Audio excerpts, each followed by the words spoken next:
Sampling Attars is my new series where I would like to take you behind the scenes of testing of the samples which I am sent. So let's start.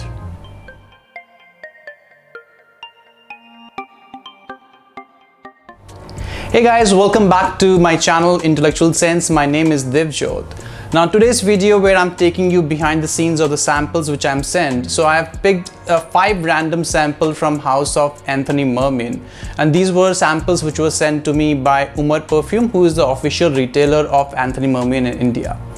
Now I had shared some of my thoughts on my Instagram channel, but I thought why not create a video of it and share my thoughts in front of YouTube on what attars I liked, why I liked them, what attars I did not like, and why I did not like it. So if you're liking this kind of content, if you want to encourage me, then hit the like button and subscribe to my channel. Now, house of Anthony Marmin, or Al Faransi as he was known, is a house which creates very good Mukhallat attars. He is a Frenchman who uses exotic ingredients and the blend is generally very good. So these are the 5 samples which I'm going to test in front of you. So let's start. Now the first sample which I'm going to test is Mukhallat Al Tabari. Now this particular Mukhallat starts off with the rose, and this rose is quite sweet and woody. Now honestly, the opening of it reminded me of supari in India, which a lot of people eat, and as a kid I also used to eat supari, and I don't like that. The opening of it was, the smell of it was something I was not liking. And then the dry down also was the same, like more linear fragrance. It does not evolve too much also.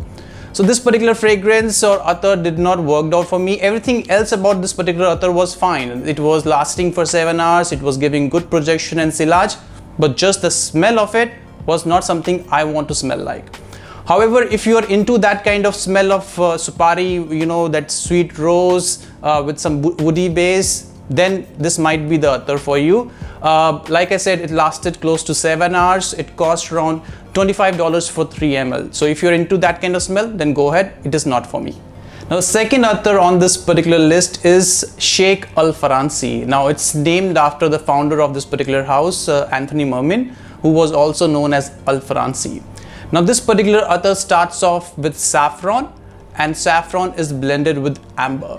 And the amber is quite amped up in the opening, and as it dries down, the amber tones down and you get sandalwood and oud. Very oriental attar, but it is the best blend I have smelled from house of Anthony Marmin. This is a very beautiful blend. Lasts close to 7 hours with above average projection and sillage. I don't see any flaw with this particular attar. Absolutely loved it. I wore it, actually I wore the whole sample of it. That's how much I liked it, and I will surely look to buy a full bottle of this particular attar. And I think this costs around $38 for 3 ml. So it's quite costly, but it's totally worth it. Now the third attar on this particular list is Nedjma. Now Nedjma is from their Romance Revolution collection. Now this particular attar is a kind of a French style attar. This is not an oriental attar. It has got slight amber, musky tone to it, woody tone to it. Quite a unique blend actually. I have not smelled this kind of blend, especially in Mukhallat attar, and not at all even in French perfumes also. I enjoyed it. This particular attar lasts very long actually. This is the most long lasting attar of the list, close to 10 hours actually, with average projection. It's not a heavy projecting attar. And it cost around $15 for 3 ml, so the price point is pretty good.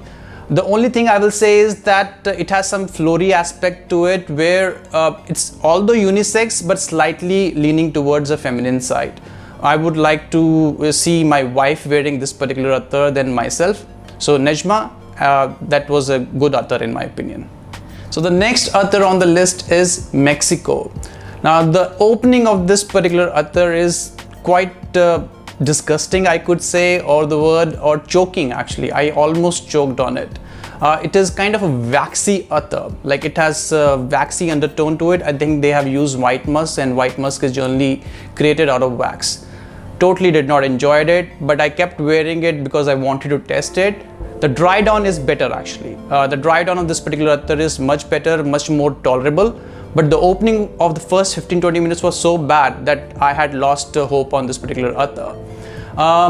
Like I said, the dry down is good. It lasts close to 7 hours and cost around I think $15 for 3 ml.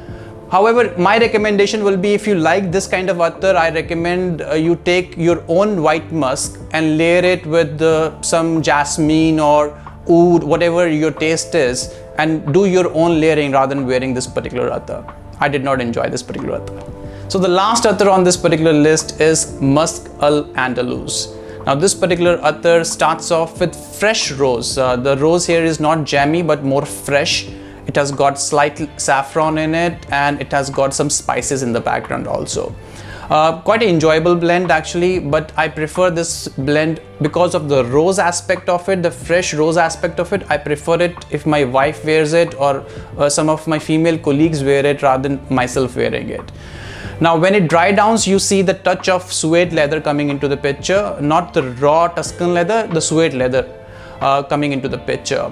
So overall it's a very good blend. It lasts close to 8 hours with above average projection, and this costs around $20 for 3 ml. So price point is pretty decent also, but I will prefer this more on like my wife rather than on myself.